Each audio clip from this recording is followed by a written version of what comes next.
kami dari kelompok 4 dari mahasiswa Sekolah 3 Agama Islam Ki Ageng Pekalongan, jurusan Manajemen Pendidikan Islam, mohon izin untuk mewawancari panjenengan mengenai pola atau sistem manajemen pembiayaan yang diterapkan di TPG Nurul Yakin yang dengan asuh guna untuk memenuhi tugas mata kuliah kami yaitu manajemen perkantoran.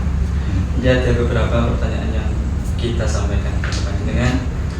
Adapun yang pertama, Bapak, ini dari manakah dana pembiayaan untuk pengembangan TPG Nurul Yakin sendiri?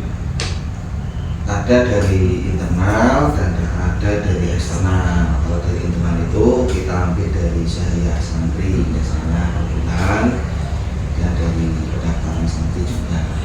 Kalau eksternal lebih dari Pemda, dari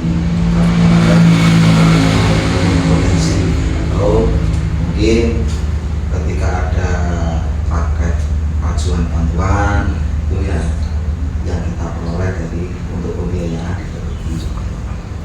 Adapun itu, Pak, apa namanya, rencana belanja tahunan? Rencana belanja tahunan apa?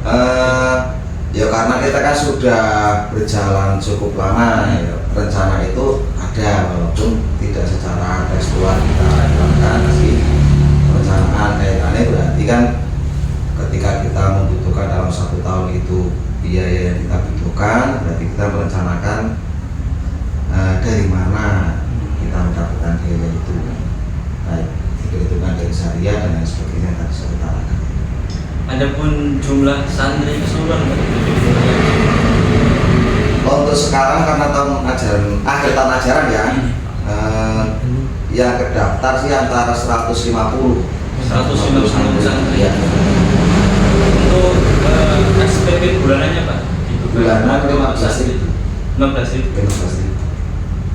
Kalau 100%, tapi biasanya namanya pendidikan non formal 60-70% santri bayar bagus. Sangat luar biasa, Mas.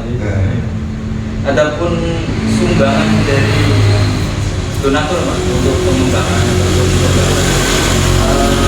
biasanya kalau dari pihak doa itu ketika kita lihat besar, ketika memang butuh uang banyak, kita minta ke swadaya masyarakat biasanya. Kita jarang, untuk saat ini jarang ajukan proposal kemana, gitu. Intinya betul-betul swadaya masyarakat.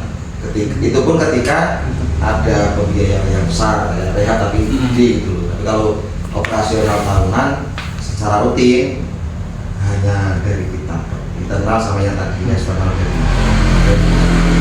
Untuk itu, Pak, rata-rata gaji yang diterima asatid rata-rata antara 100 sampai 200.000 per bulan. Iya. Jadi kalau ada uangnya, tapi umumnya antara 100 sampai 200. Kan kita kan harus menghargai, ada yang sudah lama pengajian, ada yang adanya udah lama, itu kan ada yang tentunya baru, itu kita gunakan atau berdasarkan bahan pengajar. Ketika jam pengajar itu cukup banyak, ya kita kasih. Cuman yo sebanyak-banyaknya paling 200.000. Itu paling banyak itu dalam satu bulan itu, Pak. Iya, kecuali dapat dopres. Dapat dopres ya. Untuk ini, Pak, pertanyaan, apakah per tahunnya ada LPJ ataupun laporan pertanggungjawaban mengenai pembiayaan TPG? Kalau secara internal sih kita laporannya itu dari laporan kas. Nah, laporan kas per bulan ada. Per bulan ada, nanti akhir tahun sisa berapa gitu kan. Nah, ya baik dari syariah maupun dari pihak lain. Jadi biasanya kalau ada sisa baru paling tidak ada THR untuk ustaz. Nah, cuma kan kebetulan kalau dari Pemda, dari Pemda kan ada kebetulan ustaz dan lembaga itu ada. Kemudian untuk per bulan dari insentif gubernur juga ada. Nah, kalau misalnya dari BPG hanya 100.000 kan misalnya, tapi dari ustaz itu ada insentif dari gubernur 100.000 per bulan. Diterimakan yo cairnya kapan terserah dari gubernur, tapi biasanya 4 bulan sekali biasanya adalah itu dirapel selama 4 bulan biasanya. Iya, berarti setahun kan 3 kali ya. Jadi seperti itu. Nah, LPG ya artinya berarti internal kok. Tidak menyertakan eksternal berarti Pak ya? Tidak menyertakan Enggak, di luar karena TBK. kebetulan di TBK saya, TBK kita, ketua yayasannya, pengurusnya, pengajarnya ya orang-orang itu. Enggak perlu dilakukan pengaturan. Kecuali tadi ketika kita dapat paket bantuan dari Pemda maupun dari wilayah, nah itu ada biasanya ke Kemenang. Langsung ke Kemenang. Lewat Kemenang sebenarnya, cuman kan misalnya ke wilayah, ya kan, untuk tahun ini mungkin ada GOP dari Kemenang wilayah, tapi LPG-nya tetap kita sampaikan ke kabupaten, tapi nanti diteruskan ke wilayah.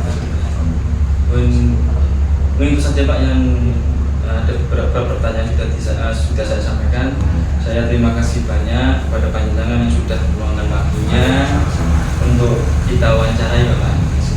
Kami mohon maaf Pak apabila ada kata-kata yang kurang sopan dari saya pribadi maupun teman-teman. Kami mohon maaf yang sebesar-besarnya. Ya, sekian dari saya Pak. Assalamualaikum warahmatullahi wabarakatuh. Waalaikumsalam warahmatullahi wabarakatuh.